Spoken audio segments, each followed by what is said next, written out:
Well, thank you very much, and I'd like to ask Caroline, who's become very famous, big star, and she has a person who's a colleague of hers, a friend of hers, and that she has a lot of respect for, who comes from the area and knows exactly what's happening. Caroline, could I ask you to say a few words? Yes, sir. Here we have Hariana, who is from the continent of Africa. She's been a reporter here in the United States for many years, and she has a story to share with the press, with the media, and with these two fantastic leaders who have joined you today. So, Hariana, please. Why don't you come up here and talk so they can see? Sure. That'd be great. Thank you very much. Thank you, Mr. It's a great honor. Thank you, Mr. President. So, as Caroline has mentioned, President, first of all, I want to let you know that I'm the only African reporter accredited here at the White House and I cover for the entire continent. So I just arrived from Congo, Democratic Republic of the Congo, yesterday.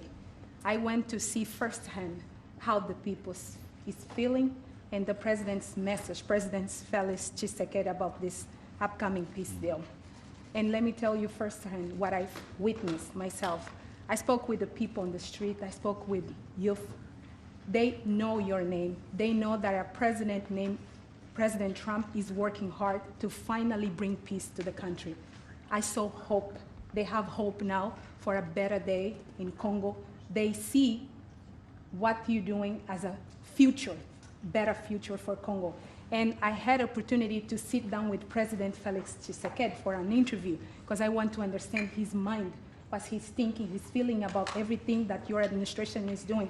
And he told me firsthand that for many years, many American presidents overlooked this conflict. They didn't do nothing. Even myself, I cover President Biden's administration. I pressed many times about this conflict. People are dying in Congo. This country has so much potential, but they need help because this war is destroying the country. Right. They never gave me any answer. And he told me, President Tshisekedi, that you have no idea, he's very thankful for what you're doing, for what your administration is doing. Not only him, the entire Congolese people, they see that finally they will have hope. And President Tshisekedi also mentioned at the end of my interview that when peace finally comes to the Democratic Republic of the Congo, he's thinking to nominate you as a Nobel Prize Peace because he said you deserve, you have been working to bring peace in the world, not only at the Congo, and he's very hopeful to meet you in the future. That's so nice, boy, and that's so beautifully stated. And Caroline said, number one, she did say, and I shouldn't say this because it's politically incorrect, she said, she's beautiful, and you are beautiful. Okay? I'm not allowed to say that, that could be the end of my political career, but I say it anyway. But you are beautiful, and you're beautiful inside. So I wish I had more reporters like you. So you covered Africa for a long time? Yes, for over 10 years. Wow. I cover even your first administration. Yes, I know that. That's great. Well, thank you. That's so nice that you said that. Appreciate it. And I have one more question, Yes. Mr. President. Since we know in July or in the future, both President of Rwanda and the Congo will be coming to the United States. In Africa, President João Lourenço, the president of Angola, he is also the leader of African Union. Good. He worked very hard to bring peace, but unfortunately... Let's get him here. Yes, that's okay? right. Would you invite him for me? Of course. Okay? Of course. No, we'll have. I know that he works very hard, and he's the head of essentially the union. So the union all over Africa, not the kind of union that we have. This is the union all over Africa, and I'd love to have him, so you'll let him know. Of course, Mr. President. Thank you very much. Thank you, Good. Mr. Now you go back to where you belong, Sure. right? That's great. That's a great job. It's real knowledge and real heart, too. Congratulations. Okay. So we're here today to celebrate a glorious triumph, and that's what it is, for the cause of peace. And this is a long time waiting, the signing of a historic peace agreement between the Democratic Republic of the Congo and the Republic of Rwanda. The conflict has continued, and it's been going on for many, many years. It's been going from, I guess they say 30 years. The Great Lakes region of Africa for a long time, and maybe even time before that. How is the Great Lakes region? Must be beautiful, right? Beautiful, beautiful region, but they had a lot of war, right? A lot of fighting, a lot of death. It's displaced countless people and claimed the lives of thousands and thousands. But today, the violence and destruction comes to an end, and the entire region begins a new chapter of hope and opportunity, harmony, prosperity, and peace. That's been a long time waiting. I said, how long has the war been going? And a friend of mine who's very much involved said 30 years, and at least 6 million people were killed during that period of time. It's incredible.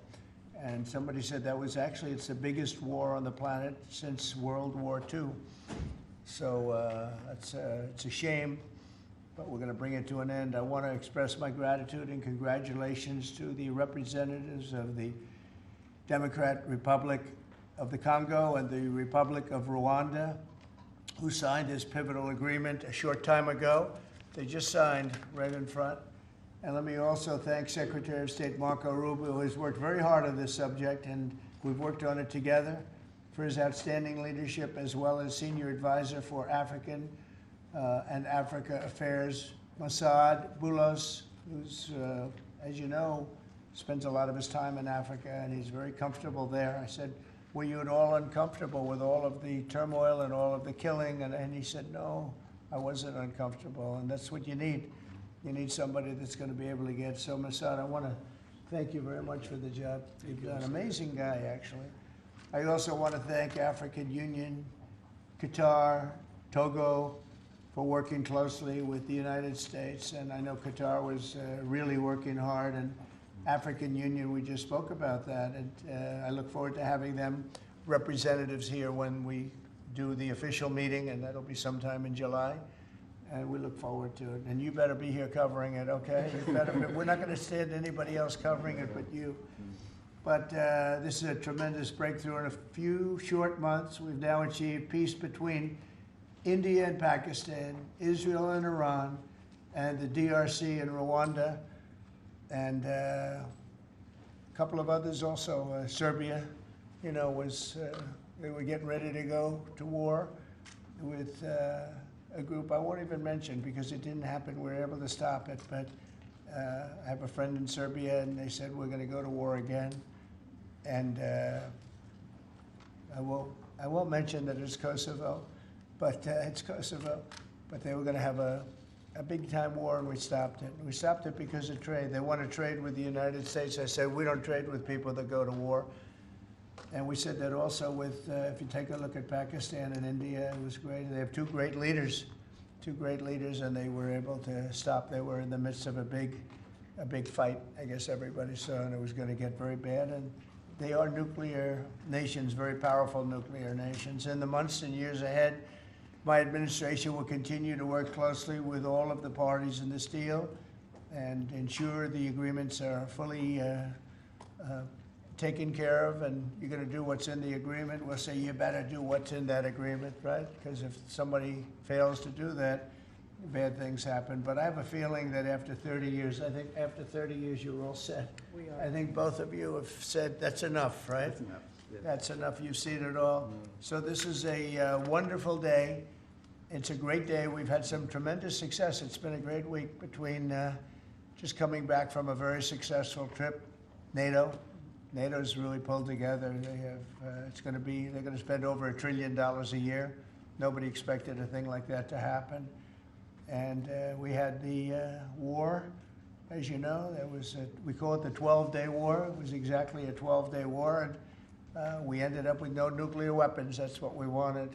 And they were just absolutely blown to pieces, those 3 sites. And there's no nuclear weapons, and hopefully there can be a lot of healing, and the healing is starting. And it's been a really pretty amazing week, and this is one that I really look forward to. This was set up a few weeks ago, and it was something that I really look forward to. If we can do this, and we do that because we have a certain competence that's good, we're able to get people to be peaceful. I think we can do war better than anybody, but we don't want to. And we have the greatest military in the world. They showed that in Iran. Those pilots, they flew for 36 hours. And think of that, and they hit their target. The size of this desk, half the size of this desk, from about 52,000 feet in the dark of night with no moon, 0 moon. They wanted it that way. Can you believe it? And they hit, every missile hit exactly half the size of this beautiful Resolute desk. We don't want to talk about it when it comes to rockets hitting it, but half the size of this, and they hit dead center from tremendous heights, going at tremendous speeds. It's amazing. Nobody could do a thing like that. There's nobody has that weaponry, and nobody could do a thing like that. So we had a very busy and successful week. And in addition to that, our economy is doing great, setting records with the economy, and a lot of other good things happening. But this is about Congo and Rwanda. And I'd like to ask, if I might, would you say a few words before we introduce our guests? Please? Sure. Thank you, Mr. President. Yes. So, under your leadership, Mr. President, and the full support of Secretary Rubio and the entire team at the State Department, we engaged with the two parties in early April, and within 3 weeks, they signed the Declaration of Principles. And now, within about 2 months from that, we have signed today the final, this is actually the final peace agreement. You know, many people were wondering if this is preliminary. No, this is the actual final peace agreement that they've signed today. You have also expressed interest in inviting the heads of states to the White House for a signing ceremony. So there will be some other additional agreements that will be signed.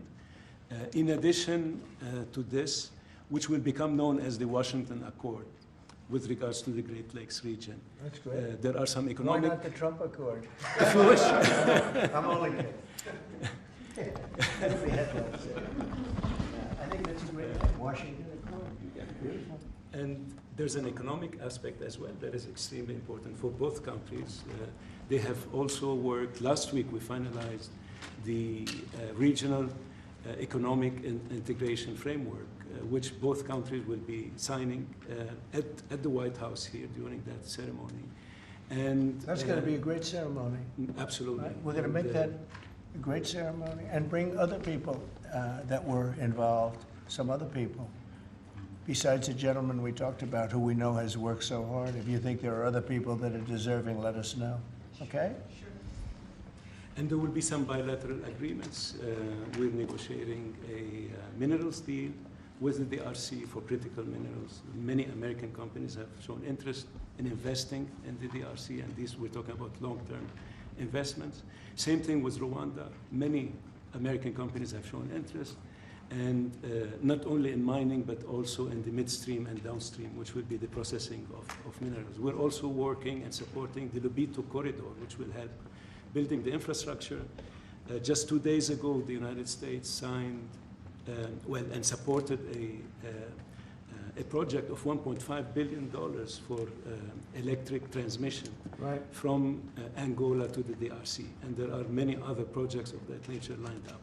So we will be, under your leadership, Mr. President, we'll be working with the two countries very closely and with the support of Qatar to make sure that this agreement is implemented.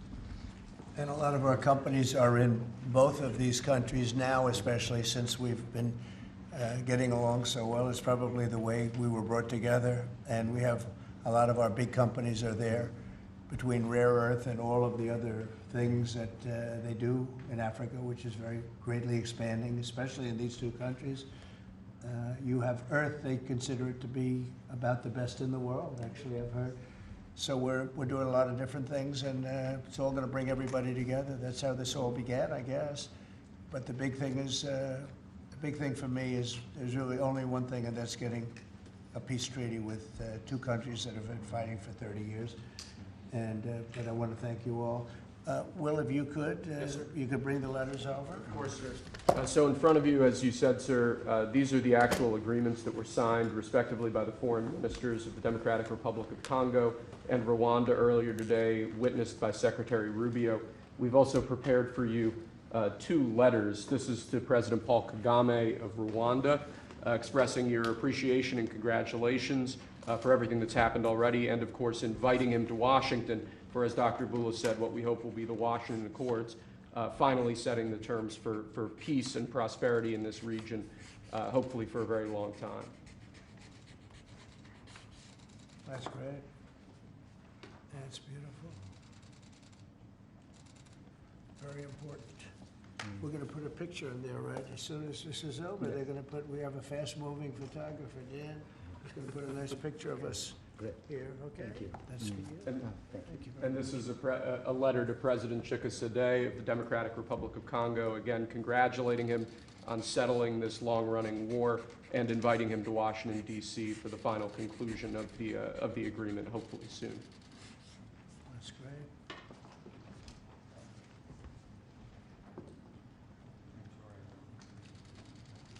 That's right.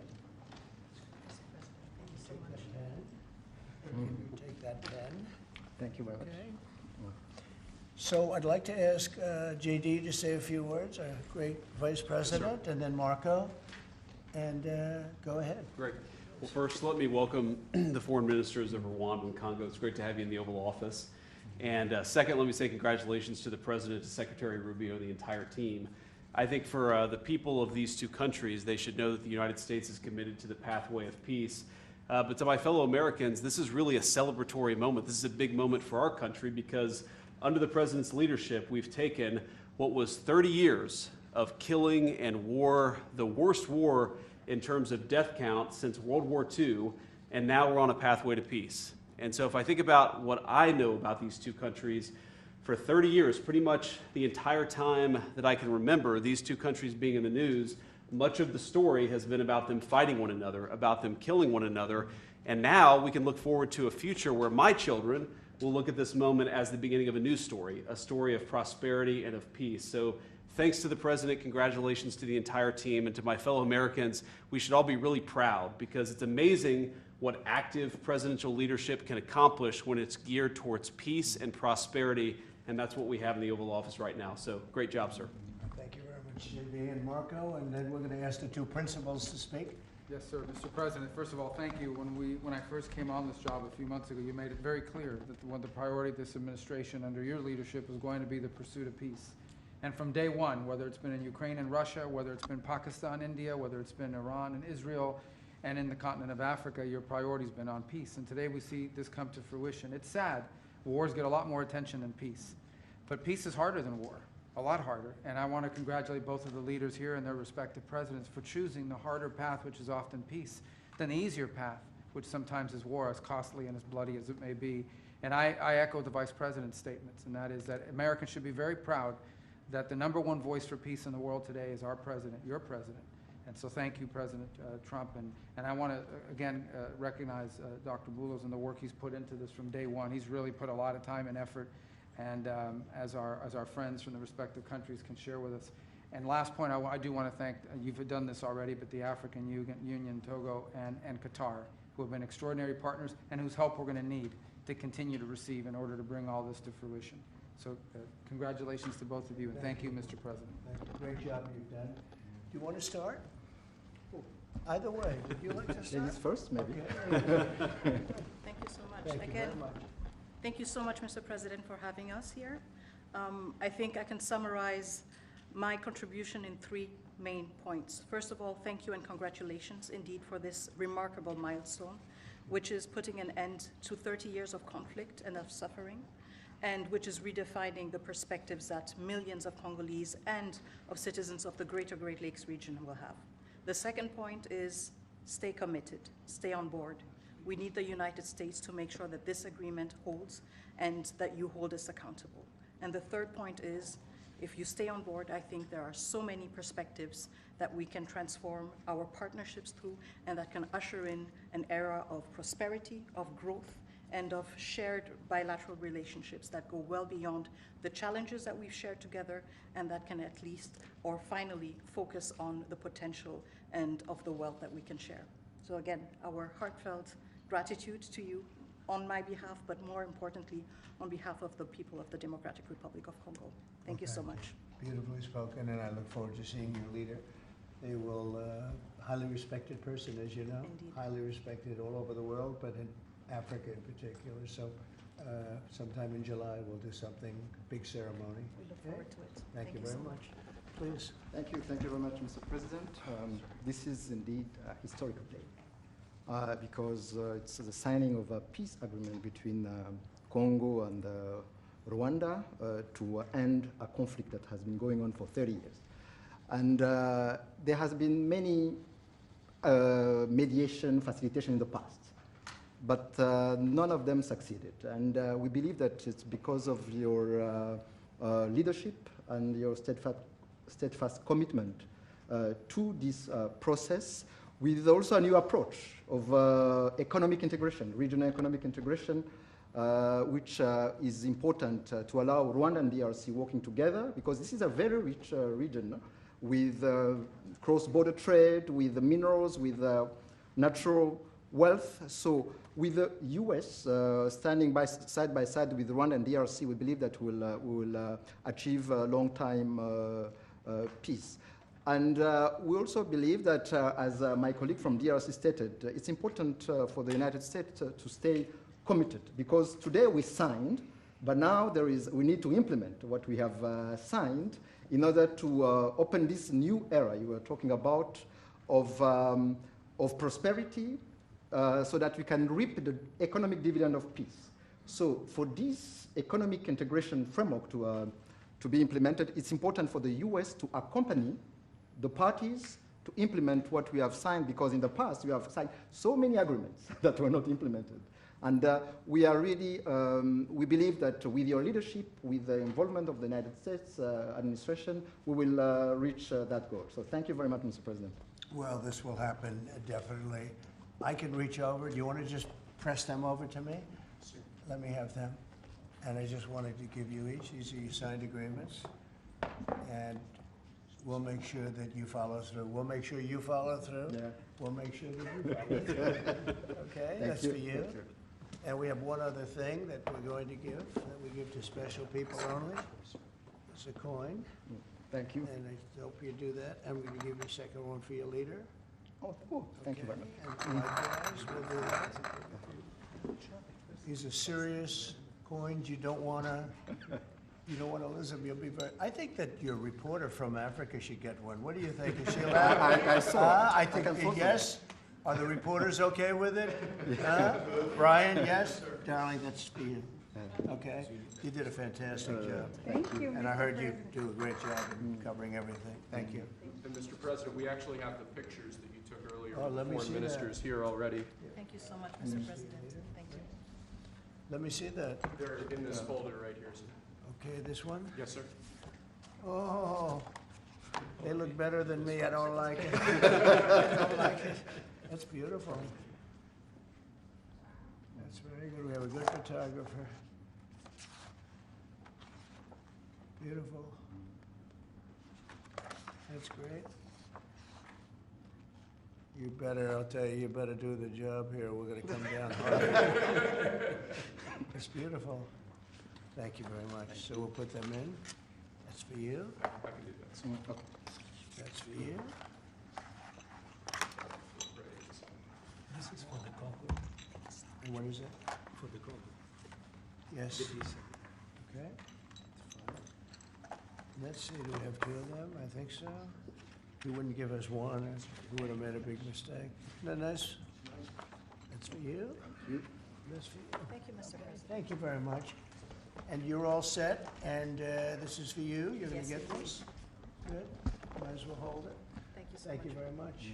Good luck. Thank you. Do you have any questions? Yes, sir. On the subject, sir. Not Canada. This is about Canada. Why not? Why not Canada, by the way? Why? I mean, Because this is about a different subject right now. This is right now actually a much more important subject. We just ended a war that was going on for 30 years where 6 million people died, so don't ask me a trade question on Canada. Mr. President, Kara Castanova from Lindell TV. Now that your administration, and congratulations, has secured peace in Africa to a bloody, horrific war that's gone on for decades and no other president could do it, do you think the mainstream media will finally... I'm telling you. No other, but you're right, no other president could do it. They tried and they didn't even try, I don't think.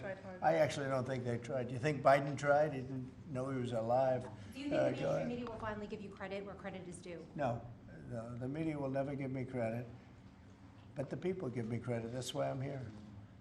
The people didn't give me. That's why we're here in a landslide. We got all 7 states. We won the popular vote. So the media won't give me credit, but the people give me credit. That's more important to me. You're going to go down as a peacemaker. You're also going to go down with the president who had 0 border crossings in May. You secured the border most than anybody has ever done. but I don't know if you know this. You're on track right now to have the lowest murder rate in history in this country.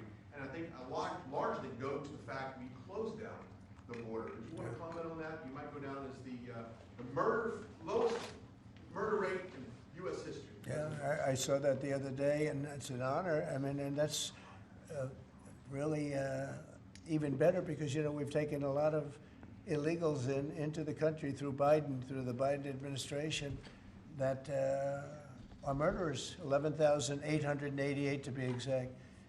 And many of them are now gone. We got rid of them. They're back where they belong. But so it's a great honor. You know, if you took that out, the numbers would be even better. They've created a lot of problems. You drew social earlier about getting money to the air traffic controllers and the big, beautiful bill, which hopefully, praise God, if we get this thing signed. What does that mean to that industry that have been suffering the last couple of years, quite a decade of being underfunding? How that changes the safety of air travel? Well, they've underfunded the airports for years, and I started the process of getting it completed in terms of the equipment necessary to land the planes, where the planes, like the helicopter accident with the plane, would have never happened if they had the right modern equipment. It would have been, bells and whistles would have been going on all over the place. And I had that all set, but when I wasn't here, they totally dropped it. You had a terrible head of transportation. We have a very good one now, Sean Duffy. But you had Buttigieg, and he didn't know a damn thing. He'd ride to work on his bicycle. He didn't know what the hell was going on. He was terrible. So he totally dropped that. It was a project that should have happened, and I was all set. But we had a very sad experience with the voting, and so we didn't get to do that. But now I'm doing it, and we're going to have a great system. And it's funded partially by the bill. It's the initial funding is by the bill, and then it gets to be funded. The rest of it comes a little bit later as we build it out. But we're going to build out the best in the world. We have the best companies in the world. A couple of countries have very good systems. In fact, I noticed when I was landing, my pilot often would use the system of another country, and I said, "What are you doing that for?" He said, "The United States system is so bad." So we have the best companies that do that in the world bidding. You have Raytheon, you have IBM, you have a lot of different companies bidding, and we'll get the best one, the best system, for the best price. And they're going to go to town and give us a system that will be better than any other system in the world, and you won't have planes bunking into each other at 35,000 feet. Mr. President, on the subject of peace deals, Yeah. how close are you and your administration to a deal in terms of Gaza, of a ceasefire right now? Often asked, and I think it's close. I just spoke with some of the people involved. It's a terrible situation that's going Gaza, he's asking about. And we think within the next week we're going to get a ceasefire. And we're supplying, as you know, a lot of money and a lot of food to that area because we have to. I mean, you have to. We're, in theory, not involved in it, but we're involved because people are dying. And I look at those crowds of people that have no food, no anything, and, you know, we're the ones that are getting it there. Some of it's being taken by some bad people, you know, if you give it and you give it out, and it's supposed to be taking care of the people, and they end up stealing the food and selling it. But we have a pretty good system now, but so we're helping with that. You see the lines of people that just get one meal, essentially. But it's too bad. Other countries aren't helping out. Nobody's helping out. We're doing that because I think we have to on a humanitarian basis. Like this, we didn't have to get involved in Africa, but we did because we thought it was, I mean, I've been reading, like J.D. said, he's, you know, from much of his life, he's been just seeing this, about this brutal war. And it actually got a lot of publicity because of the level of brutality, right? It was, nobody's ever seen anything like it. And to be involved in that, I mean, I consider this the most important of my conferences today. We just had a great Supreme Court victory today, and everybody would say that was big, but, you know, we're talking about saving thousands and probably millions of lives here. This is more important than anything. So it's great, but we're working on Gaza, trying to get it taken care of. And again, you know, a lot of food has been sent there. And other countries throughout the world should be helping also. And on another conflict that I know you've been working on, sir, is it true that you have reached out with a letter to North Korea's Kim Jong-un? Well, if there is a conflict, I get along with him very, very well.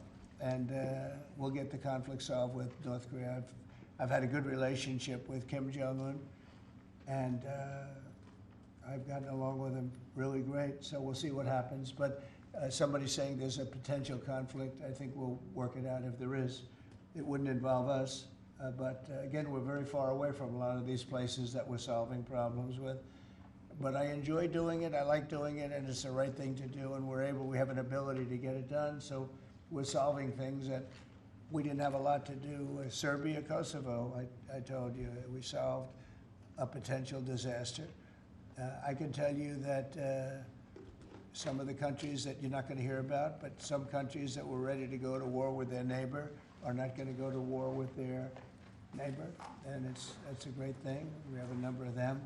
But I'm very happy about India and Pakistan because they actually have nuclear weapons. You know, when you talk about Iran, they were trying to get it, but India has nuclear weapons, Pakistan has nuclear weapons, high-level nuclear weapons both, and getting that solved was really great. We did it through trade, so it was a great thing. Mr. President, when it comes to nuclear weapons, Mr. President, are you concerned that the Iranians may have some enriched uranium at Pickaxe Mountain? No. The last thing they're thinking about right now is enriched uranium. They're not thinking about what they want to do is they want to get back to life, and they do want to meet me, and we'll do that quickly. We're going to do it quickly while the meeting's on. They said this morning that they don't want to meet with the U.S. Were they telling you something different in private? They may say that to you. Don't you think they want to meet me? Don't you think we have sanctions on there that they can't do anything? Wouldn't you think that they want to meet me? I mean, they're not stupid people, but they went through a lot, and they suffered, and so did Israel. Israel suffered greatly. It was a nasty 12 days, and yeah, we'll see what happens. Mr. President, are you considering sending Patriot missiles to Ukraine? Have you made up your mind about that yet? I may. Go ahead. On this topic, Mr. President, there are a few unanswered questions that remain in this deal. For example, will Rwanda, on this conflict, for example, will Rwandan troops pull back from parts of the DR Congo, and also will the M23 rebel group be allowed to remain in parts of eastern DR Congo? Do you have any answer to those Well, let questions? me ask you that question. You want to answer that one? It sounds like an interesting question for you. Go ahead, please. Thank you very much. In the agreement we signed, we have taken the concept of operation for the neutralization of the FDLR, which is a vicious genocidal movement, and the lifting of Rwandan defensive measures. So this was already signed last year in November, so we will implement it. This concept of operation to do both things, to neutralize this movement, which has been destabilizing Rwanda for many years, and to lift our defensive measures. As for the M23, in the agreement also, we have decided to rely on the Doha talks because there are currently talks between the AFC M23 and the DRC government to have a peace deal also that will complement the Washington peace agreement. So both things are taken care of. Thank you. Mr. President, will the United States be enforcing this agreement? Or Well, we're going to be working with them to get it enforced. They can enforce their own agreement, but we'll be putting a lot of pressure on to make sure it gets enforced. The two people in this room are very, very capable people, and they'll get it done. I think they'll get it done. They love their, one thing I learned very quickly is how much you love your country and you want to get it done. And they know it has to get done, otherwise bad things happen. But I think we're well beyond that. Other presidents should have done what I'm doing right now. They never did it. I don't think they ever tried. I don't think it's like they couldn't do it. I don't think they ever tried. And if they did, they wouldn't be able to do it anyway. On the Mr. President, yes, thank you. Mr. President, can you share with us what can happen if one of the parts violate this peace agreement? Because we don't want war to come back to Well, DRC. I'd rather not say, I would just say that there are big penalties if they violate, and they're not going to, I don't think they will violate, I think they mean it, but we have very severe penalties, financial and otherwise. Okay? On the President, to go back to your Truth Social post on Canada specifically, why are you deciding to end trade talks with Canada, and what rate are you looking to set? So Canada put a charge on some of our companies, and Canada's been a very difficult country to deal with over the years. You know, we hear Canada, we have a great relationship with the people of Canada, but it's been very difficult, and they put a charge, and they were a little bit early, we found out about it. So and we have all the cards. We have every single one. We don't want to do anything bad, but they have, economically, we have such power over Canada. I'd rather not use it, but they did something with our tech companies today trying to copy Europe. You know, they copied Europe. It's not going to work out well for Europe either, and it's not going to work out well for Canada. They were foolish to do it. And so I said, we're going to stop all negotiations with Canada right now until they straighten out their act. Okay? Is there anything Canada can do to change your mind about this situation? Well, no, they put a tax on companies that were American companies that they shouldn't, very severe tax. And yeah, I guess they could remove it. They will, but I don't really, I mean, it doesn't matter to me. We have all the cards. We have all the cards. You know, we do a lot of business with Canada, but relatively little. They do most of their businesses with us. And when you have that circumstance, you treat people better. They've had farmers that are getting like 300, 400, 200% in tariffs. Nobody's ever seen anything like it. We have cases, you don't read this and the people don't report, but they charge us 400% on some dairy products. 400%. Nobody writes that. It's not fair to our farmers, and we've got to protect our farmers.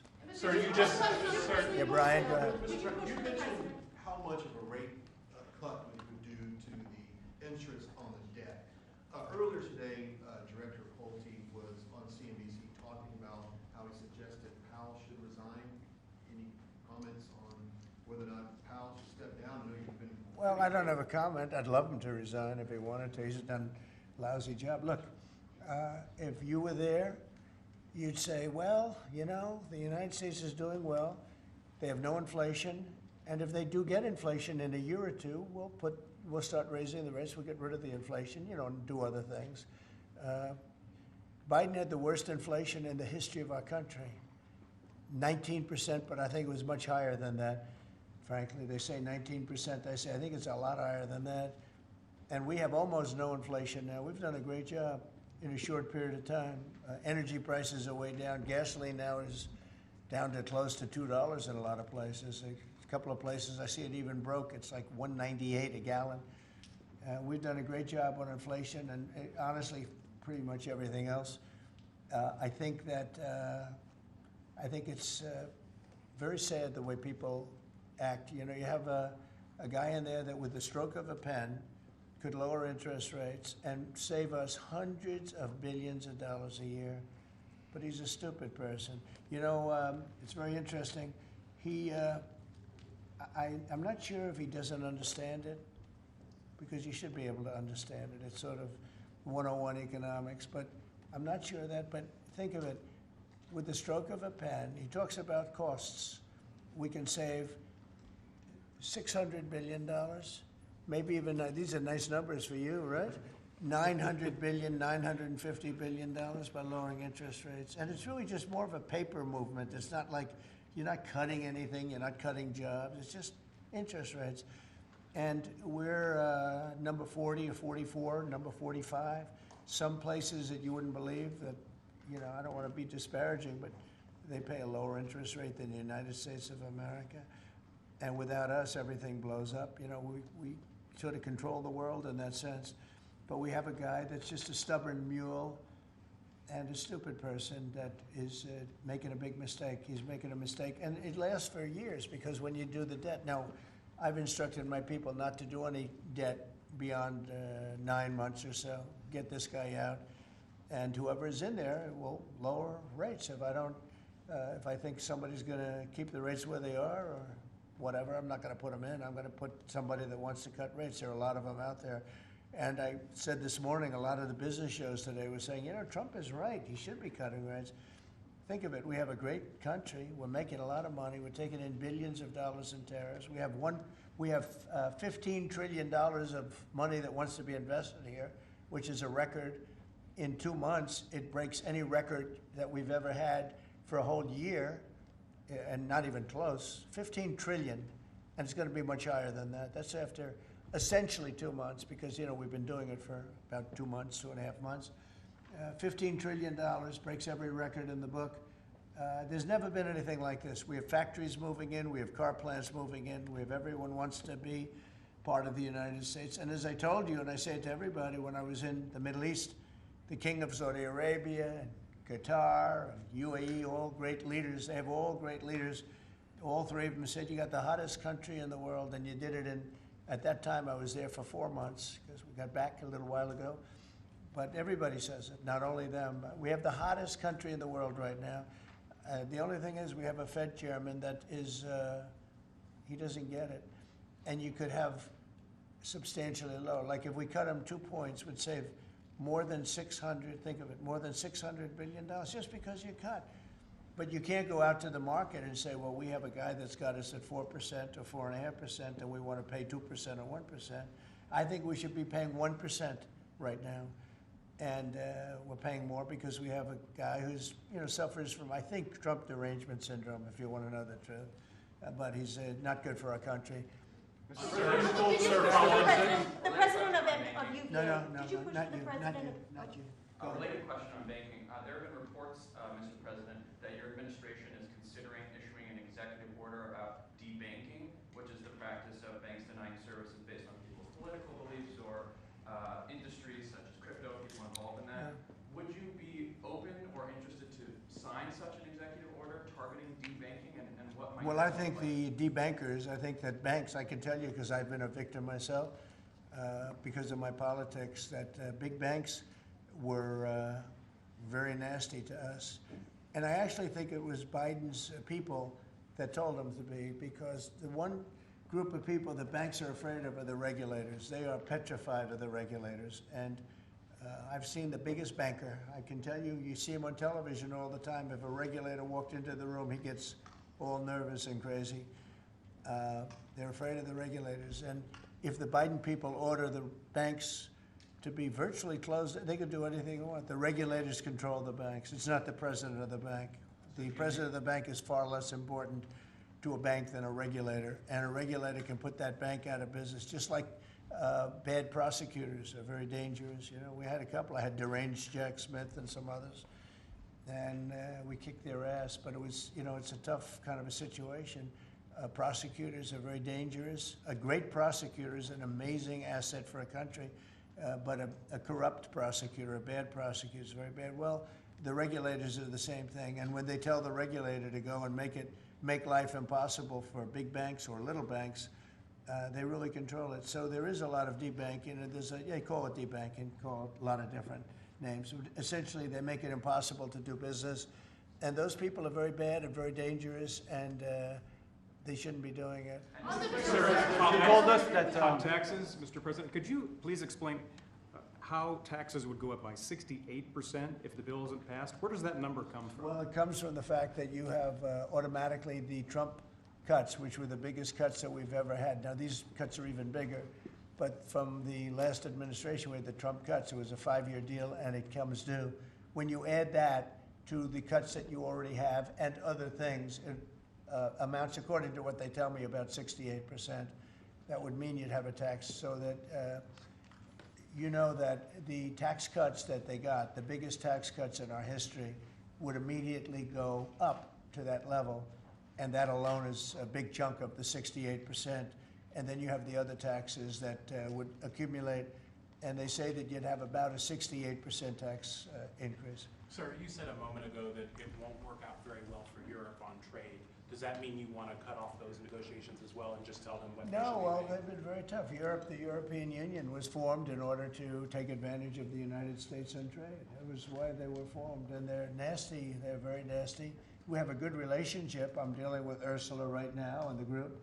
But it's a very tough situation. They have been unbelievably bad to us. If you look at past presidents, they've treated them very badly.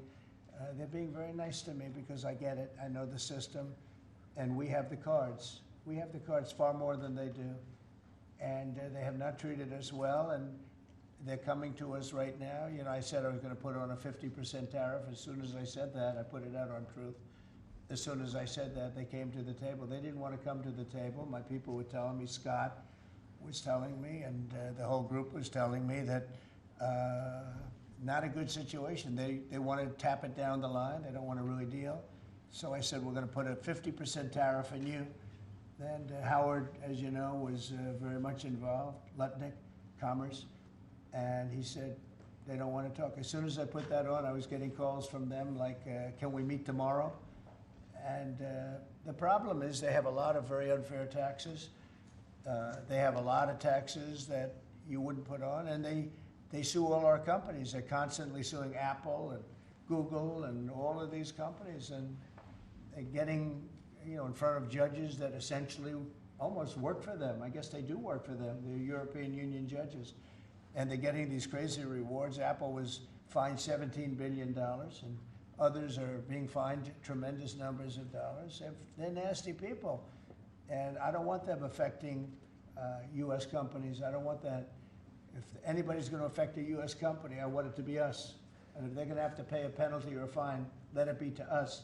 So they've done this for a long time, for years, but they're very nasty. The European Union's very nasty, there's no question, but they'll learn not to be so nasty very soon. They know that. They know it's coming. So you told us that Vladimir Putin reached out to you to help you with the Iran crisis. He made some nice statements today. Did you see the statements? Very nice. Vladimir Putin made some very nice statements today. Look, he respects our country again. He didn't respect it a year ago, I can tell you right now. But Putin respects our country. And President Xi of China respects our country. And Kim Jong-un they respect our country again. We were not a country that was respected just a year ago. We had a president that was incompetent. We had bad people circulating around this desk, this beautiful, resolute desk. They had, I guess, evil intentions. You couldn't be that stupid. I mean, they had evil intentions. But the world respects our country again. Thank you very much, everybody. Thank you, President.